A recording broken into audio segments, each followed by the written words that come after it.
there's going to be no emojis that are allowed on TikTok. Bibi Netanyahu saying, like, we're taking over TikTok. Like, my agents are going to get that in a purchase. That's what needs to happen so that we can win, announcing essentially psychological warfare on the American people. Candace Owens just exposed Israel's sinister plan to censor Americans, and in this clip, she gets into what Netanyahu said about the acquisition of TikTok and X and his plans to get U.S. institutions captured for Israel at a time in which support for Israel is slipping away. And this also gets into the fact that this is not just related to social media. There's also a campaign that extends even to propagandizing American Christians at churches. So let's get right into this. Please like the video and subscribe to the channel. Everything that's happening right now to continue to justify what the state of Israel is doing, the modern state of Israel is doing, which has nothing to do with the ancient Israel, the biblical Israel, is they are now trying to censor us, trying to control our speech. They are murdering children. And so the more that you defend this and that you pretend that this is what God wants, the more that you will expose yourself, right? The more that you expose yourself. Even this headline is crazy. This came out that, like, their TikTok, which we covered this before, their moderation team, like IDF soldiers, and Bibi Netanyahu saying, like, we're taking over TikTok. Like, my agents are going to get that in a purchase. That's what needs to happen so that we can win, announcing essentially psychological warfare on the American people because they don't think we can think for ourselves and decide who we want to follow on X all by ourselves. Apparently, they're going to ban the juice box emoji, right? Because they can't talk about the modern state of Israel, have been using like the apple juice because juice can sound like Jews. And so they're now moderating that. And I will say this, that's going to be funny because it's going to be a game like whack-a-mole. And all we can do is laugh at it because these people are savvy. These TikTokers are like, they're pretty savvy on the internet. Someone's going to be announcing, like, let's use this emoji instead. Yeah, what makes them think that something else won't just take that spot of the juice emoji if they're going to ban certain emojis? I mean, this became a watermelon emoji at one point in TikTok, talking about these sorts of issues with pictures of the devastation and murder in Gaza getting out. People will adapt. They're not going to be able to turn away criticism from Israel by banning emojis. So ridiculous, but that's maybe what we're going to get with this Larry Ellison Zionist brand of TikTok if this deal goes fully through. From now on, this represents the modern state of Israel. And before you know it, there's going to be no emojis that are allowed on TikTok. Actually, it would be funny. The funniest thing that they could possibly do right now is every time you want to talk about Israel on TikTok, use the term TikTok and see if TikTok will ban TikTok from TikTok. That's how we win. Like, if that happens, we win. Okay. We get to laugh forever that we made TikTok ban TikTok because TikTok is actually code for Israel. The modern state of TikTok. That's what I want you guys to do, because that would just be funny. And we have to actually have fun because it's getting so crazy. We have to actually have fun and continue to smile and laugh and to be happy warriors for truth. Because Charlie always believed in being a happy warrior. That is just a fact. Yeah, I'm with her on this spirit of mocking and ridiculing this plan on that basis that it's clear they're trying to Zionize TikTok and social media platforms in general. You saw Benjamin Netanyahu get in front of that influencer meeting. We've covered this in several videos on the channel. Deal with TikTok goes through because it would be consequential. Yeah, but what does he mean by that? It would be consequential? Yeah, they're going to ban material that is critical of Israel, particularly the images they didn't want getting out of Gaza, showing Israel's bloodshed and Israel's starvation of Gazans, and that was the reason they wanted to ban TikTok in the US in general, not this smokescreen stupid reason that it was China. It was because China would control our data. No, that was a plan akin to Russiagate, designed to antagonize tensions toward China, but also working for the benefit of Israel. And it looks like this deal with Andreessen Horowitz and Larry Ellison will go through, and we will see a different kind of TikTok at that point that does censor these images. And this is what is turning Americans away from support for Israel. It's not the only thing, but it's certainly something of consequence. And that's why these Zionist billionaires like Larry Ellison, a proud donor to the IDF particularly, carving out earmarks for the IDF individually is the one that wants to purchase it. And it's a purchase group, but it is, going to be run by Zionists if this goes through. But Candace's spirit of resistance is great. The ability that you can just self-defeat this through ridicule and mock, I'm on that plan.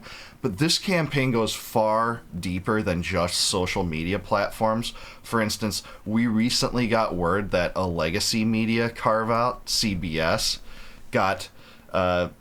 has a new editor-in-chief. It's Barry Weiss. Barry Weiss founded the Free Press. She is a fanatical Zionist, and at one time, when she was called a fanatical Zionist, she was interviewed by the New York Times, and she said that she wouldn't discard that title, that she would own that title. She has no reason to dispute the fact that she's a fanatical Zionist. She's now the editor-in-chief there. They're trying to make it even more Zionist at a point where Americans, again, are losing faith with the Israel first mentality and deferring to Israel in all policy whatsoever. So this talks about, the shakeup where CBS being bought out by David Ellison, and the Ellisons in general will have Barry Weiss. This is the lady that said that Tulsi Gabbard was a toady for Assad without knowing what the word toady meant on Joe Rogan. And why did she say that? Well, she said that because Tulsi Gabbard had the nerve to tell the truth about the U.S. intervention in Syria, that it was on behalf of Israel to depose Assad. That's something that Netanyahu and the Likudniks always wanted, the neocons always wanted. But it had the U.S. siding with ISIS and Al-Qaeda because money from the CIA actually USA'd in Operation Timber Sycamore. That was the U.S. operation to depose Assad, which started in, I believe, 2011, but it didn't culminate in defeat until 2024, had that money going into the hands of literal ISIS and Al-Qaeda. The current leader of Syria is an Al-Qaeda emir, Jilani, sometimes called al-Shara, that founded the Al-Qaeda affiliate in Syria. So Tulsi Gabbard on the debate stage rightly called out that Democrats are supporting this, and for that she was an Assad toady. No, I think the U.S. ruling class was Al-Qaeda toadies engaging in treason. So that's who Barry Weiss is. She's going to run CBS as an editor-in-chief, and I believe the Free Press was bought out because of that. There's also this other article in the Times of Israel that shows how there is a campaign to purchase support for a propaganda scheme against Christians in the United States. This is a plan where $4.1 million has been spent on this propaganda campaign. And what will this do? Apparently this campaign will touch up to 5% of the Christian populace in the United States. And what you will have is people carrying their phones into congregations, and their phones at that point will be inundated with ads drawn up to drum up sympathy for Israel, show October 7th imagery, various propaganda about how Israel's our greatest ally in the Middle East, etc. And then it will be able to track them via their phones afterward. This is a big campaign, and it's getting almost no news or coverage. I did see Max Blumenthal cover it, but this is a major deal too, as if dispensationalism hasn't even been doing a good enough job, which is a toxic mentality within Christianity that says, hey, we're obligated to support the modern state of Israel, and there's a lot of people that think that is what's a necessary ingredient to bring about the second coming. It's all absurd. It's all non-biblical. In the entire history of Christendom, no one even acknowledged this belief until, the 19th century. And even now, it has no justification. It's just something that's bogus, designed to drum up support for this foreign government, the government that's engaging in a genocide in Gaza. And we're just supposed to go along in lockstep, ask no questions when our president and our Congress defers to Israel and engages in wars there, like in Iran recently, for no benefit to the American taxpayer. You're seeing the need for even more propaganda here, and this is part of it. And that's not the end of it. There are also social media campaigns to pay influencers as much as $7,000 per post to make a pro-Israel statement, pro-Israel videos, etc. This has gotten news coverage too, with Max Blumenthal in the Gray Zone and other entities covering this. This is something you're seeing from X posts, by people that we can't sometimes probably declare who exactly is, being enticed by this, but some of the videos, like from Xavier DuRousseau and Emily Saves USA, makes me think that two of those are part of this. And you're seeing, very desperate attempts to recapture especially the American right now, in a time in which support for Israel is slipping away. It's slipping away, and that, I think, is why Israel and its attachment propagandists are being so desperate and erratic, maybe believing there's only 10 years now that they have to consummate the Greater Israel Project. And that means expanding Israel's borders, annexing Gaza, etc. I don't have much faith in this Gaza peace plan. I think any pretense will be used, or pretext will be used, to continue the subjugation of the Palestinians, because that's what's happened since 1967. That's what's been happening for 58 years. I cannot trust that Israel will make an appropriate declaration that Hamas has disarmed, as point 16 of that plan calls for.